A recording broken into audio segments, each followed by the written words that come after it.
The best Samsung phone that you are not buying. What's up guys, so I made a similar video last year talking about the best Samsung phone that you're not buying. And now in 2019, I feel like it's time to update this video because we have a brand new value for money baby in town. Well, not actually brand new, but still it is a value beast indeed. I present you the Samsung Galaxy S9 Plus. The phone that originally came out with a near $1,000 price can now be purchased for around $300 price range, which is absolutely crazy for a smartphone of this caliber. With the recent software updates and enhancements, Samsung has made this phone an even greater value for money. Now don't get me wrong, the best Samsung phone as far as the specs and features are concerned is definitely the Galaxy S10 Plus with the updated design and everything. It is the most advanced Samsung flagship phone right now, but it's a really expensive phone and not everyone can afford it, but if you can, then definitely go ahead, the door is open. But for the rest of you who are tight on budget, who just want to save money, and they want to have a Samsung phone that is the absolute best for value, then S9 Plus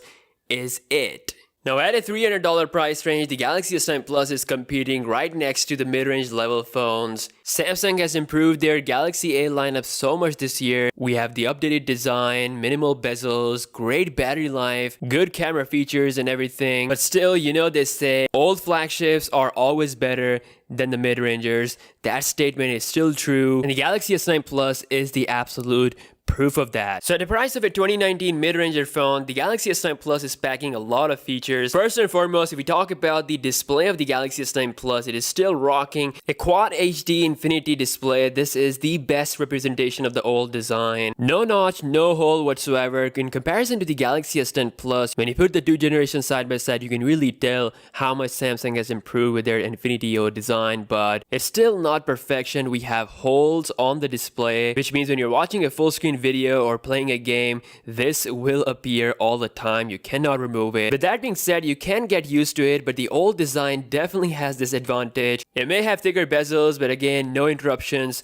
whatsoever when you're watching full screen videos. So that is still a slight advantage of the old design. Now something I completely forgot after coming back from the Galaxy S10 to the S9 Plus is that the S9 Plus actually had 3D touch home button, which was really useful. You could instantly exit any application without any problem, whereas we don't have it here. Obviously, Samsung had to put the 3D touch fingerprint scanner inside the display, so this is again something that I now enjoy and admire on the Galaxy S9 Plus. Now, speaking of the fingerprint scanner, the S9 Plus has the best physical fingerprint scanner on a phone. May not be fancy as the Galaxy S10 Plus in-display fingerprint scanner, which by the way is really improved, but here this works all the time as well, pretty much 99% of the time. It's definitely a better fingerprint scanner than the ones we have seen inside the mid-range Samsung phones, the optical scanner. The overall design of the Galaxy S9 Plus is still one of the best. I mean, at this price, you are getting a full glass bag that supports wireless charging. You get metal on the side, it feels super premium, and it's also one of the last Samsung phones to support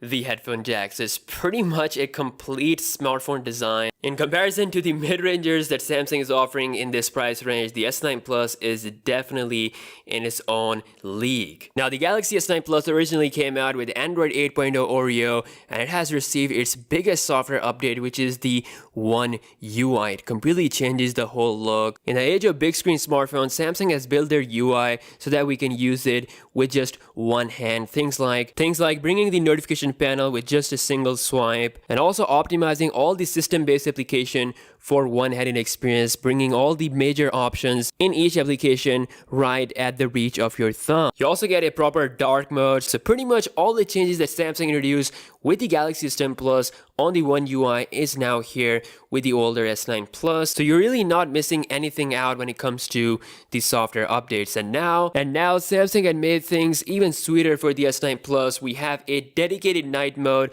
similar to the Galaxy S10 family, which allows you to take great photos in dark condition. It really does make a difference. It adds brightness and also make images sharper than you would take in a normal mode. So night mode is definitely much appreciated, and just overall the camera on the S9 Plus is still pretty damn good. I definitely miss the wide angle lens on the S9 Plus, which Samsung has provided to pretty much all of its smartphones that it released this year, the S10 family, the Galaxy Note family that is coming, as well as the Galaxy A series. So you get the wide angle lens, which you miss on the S9 Plus. Plus, but it still is a very capable camera system, and in a lot of situations you cannot tell the difference between the image taken from the S9 Plus and the S10 Plus. Now, since this is the first major update for the S9 Plus, means Samsung will definitely be bringing the Android Q 10.0 on the S9 Plus family as well. So if you plan on to use this phone for another year, you can still do that and maybe save money for the S12, who knows. By then we'll probably have a proper foldable phone as well, so things are looking nice if you save money.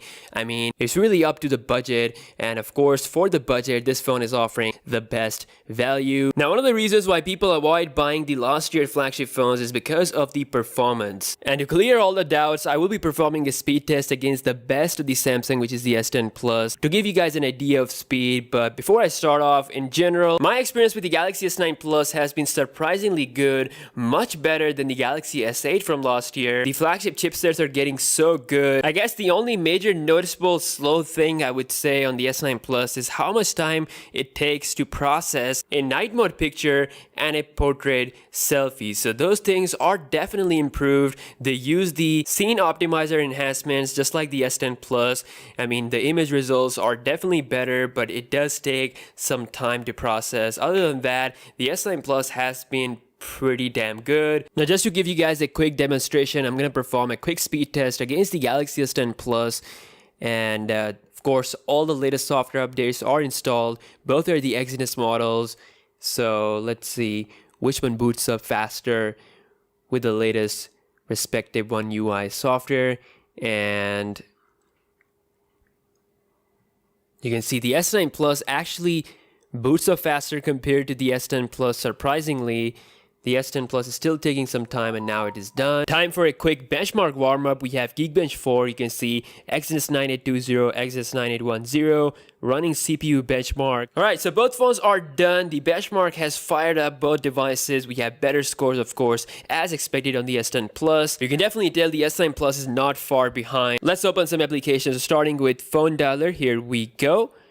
And you can see slightly quicker on the S10 Plus settings, and that's about the same. Moving on to some third-party actions, starting with Subway Surfers. We have this popular game, and look at the speed on the S10 Plus. It is done, whereas the S9 Plus is about taking some time. Obviously, you got to keep the price in mind, $300 versus a near $1,000 phone. By that standard, it's definitely not bad. Going on Instagram, and let's see, the latest feed is loaded up quicker on the Galaxy S9 Plus. Doing a bit of a scrolling, you can see both are pretty smooth. Launching Instagram camera, a bit quicker on the Galaxy S10 Plus. Checking out my profile, and that got loaded up quicker on the S9 Plus. So back and forth with the Instagram app. Snapchat, and a little bit quicker on the S10 Plus. Pinout, about the same. Reddit, a little bit quicker on the S10 Plus. Smash Hit, another game, and that is about the same on both phones. You can see the S9 Plus in some applications keeping up right with the S10 Plus. Yes Express,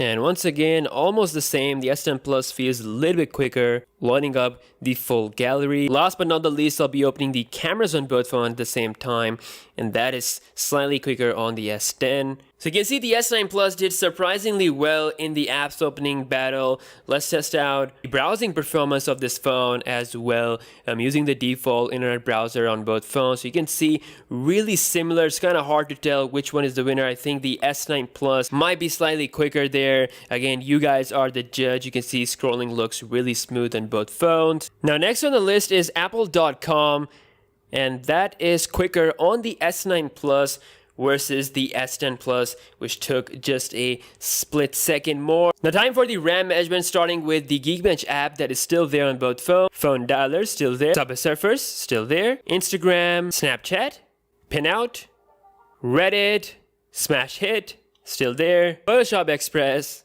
and we are back to the browser. So pretty good performance comparable to, so you can see still the Galaxy S10 Plus is handling the latest One UI update and the S10 Plus pretty well. Again, considering its $300 to $350 price depending on what deal you get, the S9 Plus feels like the best Samsung phone for the money. Now, the other major concern regarding the S9 Plus is its battery life. So it's coming with a 3500 mAh cell, and to be honest, Samsung has improved their battery life so much, not only on the S10 series, but also on their mid-range phones, which is absolutely amazing. So S9 Plus definitely not at the level of the current Galaxy A or the Galaxy S10 models when it comes to the best battery life, but it still is decent. I mean, you can get around 3.5 to 4 hours of screen on time depending on your usage. Mine is pretty high, constantly using social media and switching back and forth with YouTube, using camera and stuff. So it didn't last me the full day, but still it was pretty close. It does support same fast charging standard as the S10 family, so you are able to charge this phone to 100%